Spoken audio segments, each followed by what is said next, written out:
आज हम कक्षा 10 जीव विज्ञान का प्रथम पाठ जैव प्रक्रम के विषय में पढ़ेंगे। जैव प्रक्रम में सजीव तथा निर्जीव में कैसे हम अंतर स्पष्ट करेंगे उसके बारे में पढ़ेंगे। सबसे पहले हम जानेंगे कि सजीव क्या है। सजीव वे जीव होते हैं जो चलते हैं, भोजन करते हैं, पाचन करते हैं, श्वसन करते हैं, यह सब सजीव कहलाते हैं। इसके विपरीत निर्जीव हम किसे कहते हैं? जिनमें ये सब प्रक्रियाएं नहीं होती हैं, श्वसन, पाचन, उत्सर्जन, गतियाँ, ये सब जो है निर्जीव कहलाते हैं। हम पौधों के बारे में कैसे जानेंगे कि वे सजीव हैं या निर्जीव? इसमें से कुछ पौधे जो है हरे दिखते हैं, उन पौधों के बारे में हम क्या कहेंगे? जिनकी पत्तियां हरी न होकर के अन्य रंग की होती हैं, वे साथ के साथ वृद्धि करते हैं, हम कह सकते हैं कि वह सजीव हैं। दूसरे शब्दों में हम कुछ गतियों पर विचार करेंगे। ये वृद्धि संबंधी अन्य गतियाँ हो सकती हैं। सजीव आगे बढ़ एकदम ले जा। जैव प्रक्रम तो जैव प्रक्रम में यह जो है जीवों के लिए एक गति होती है जिसमें आणविक गतियाँ होती हैं। हम पूर्व कक्षा में पढ़ चुके हैं कि सजीव की संरचना सुसंगठित होती है। सुसंगठित जिसमें ऊतक होते हैं और कोशिकाएं होती हैं, ये सब जो है सजीव के लक्षण हैं। सुव्यवस्थित संरचना के साथ साथ पर्यावरण के प्रभाव के कारण विघटित होने लगती हैं और यह व्यवस्था टूटने लगती है, तो जीव और अधिक समय तक जीवित नहीं रह पाएगा। जब उसकी व्यवस्था खराब हो जाती है तो वह जो है क्या हो जाते हैं? टूट जाते हैं। जैसे क्योंकि क्षति तथा टूट फूट को रोकने के लिए हमें अनुरक्षण प्रक्रम की आवश्यकता होती है, जिसके लिए हमें ऊर्जा की आवश्यकता होती है। ऊर्जा यह एकल जीव के शरीर के बाहर से आती है, इसलिए ऊर्जा के स्रोत का बाहर से जीव के शरीर में स्थानांतरण का कोई प्रक्रम होना चाहिए। इस ऊर्जा के स्रोत को हम भोजन तथा शरीर के अंदर लेने को हम पोषण कहते हैं। हम दूसरे शब्दों में पोषण की परिभाषा दे सकते हैं कि शरीर को चलाने के लिए या प्रत्येक सजीव को चलाने के लिए भोजन की आवश्यकता होती है।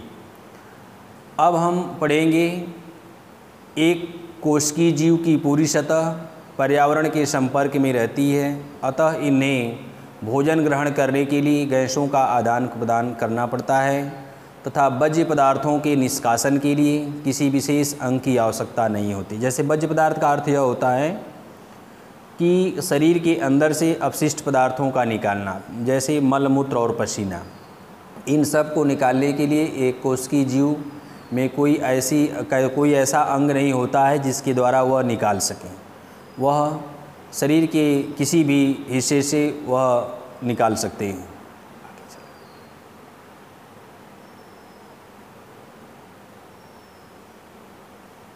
आगे हाँ, बस यही पर रुका।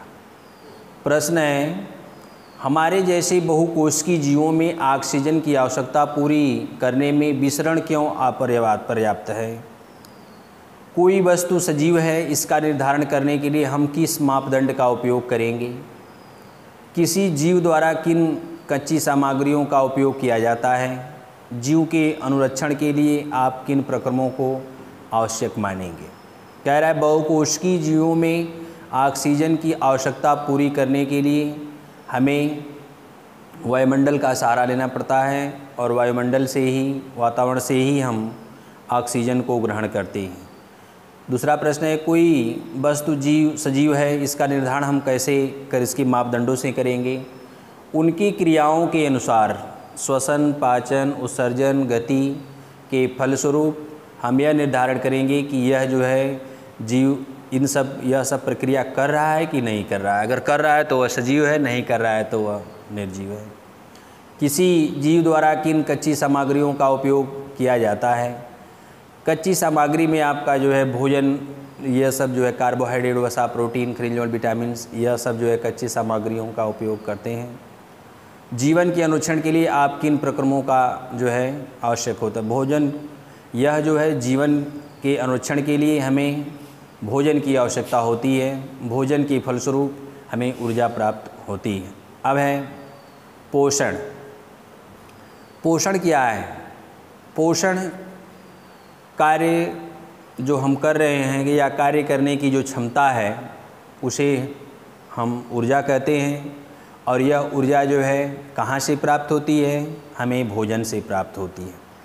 हमारे शरीर में की स्थिति के अनुसार यह वृद्धि, विकास, प्रोटीन संश्लेषण आदि में हमें बाहर से पदार्थों की आवश्यकता होती है। अन्य पदार्थों को खाने से हमें जो है प्रोटीन, कार्बोहाइड्रेट, वसा, खनिज लवण, विटामिन्स आदि प्राप्त होते हैं। वह सब जो है भोजन से हमें प्राप्त होता है, जिसे हम पोषण कहते हैं। एकदम आगे भगा था, ऊपर।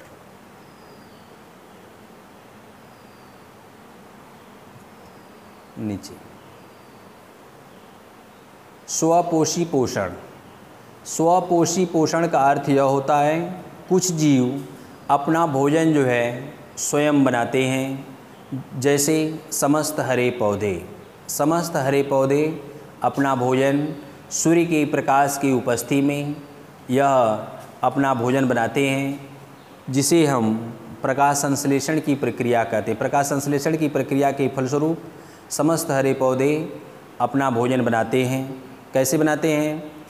वायुमंडल से कार्बन डाइऑक्साइड तथा पृथ्वी से जल तथा पौधों से क्लोरोफिल, सूर्य का प्रकाश, यह लेकर के ग्लूकोज का निर्माण करते हैं, प्लस ऑक्सीजन का निर्माण करते हैं, प्लस जल का निर्माण करते हैं। इन्हीं सब प्रक्रियाओं से समस्त हरे पौधे अपना भोजन बनाते हैं। आगे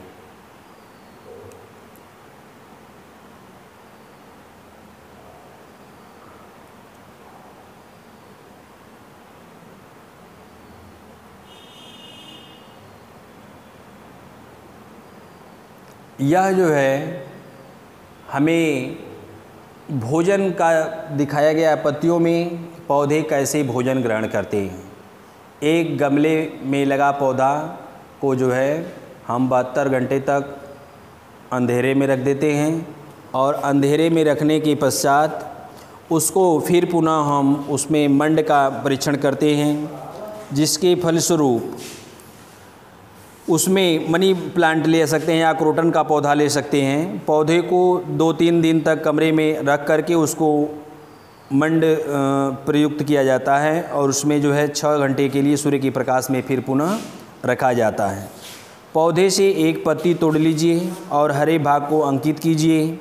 उन्हें एक कागज़ पर ट्रेस कर दीजिए। उसको जो है एक कागज़ पर रख करके उसको दबा दीजिए। कुछ मिनट के लिए इन पत्ती को उबालते हुए पानी में डाल दीजिए। इसके बाद इसे एल्कोहल से भरे बीकर में डाल दीजिए या डुबा दीजिए।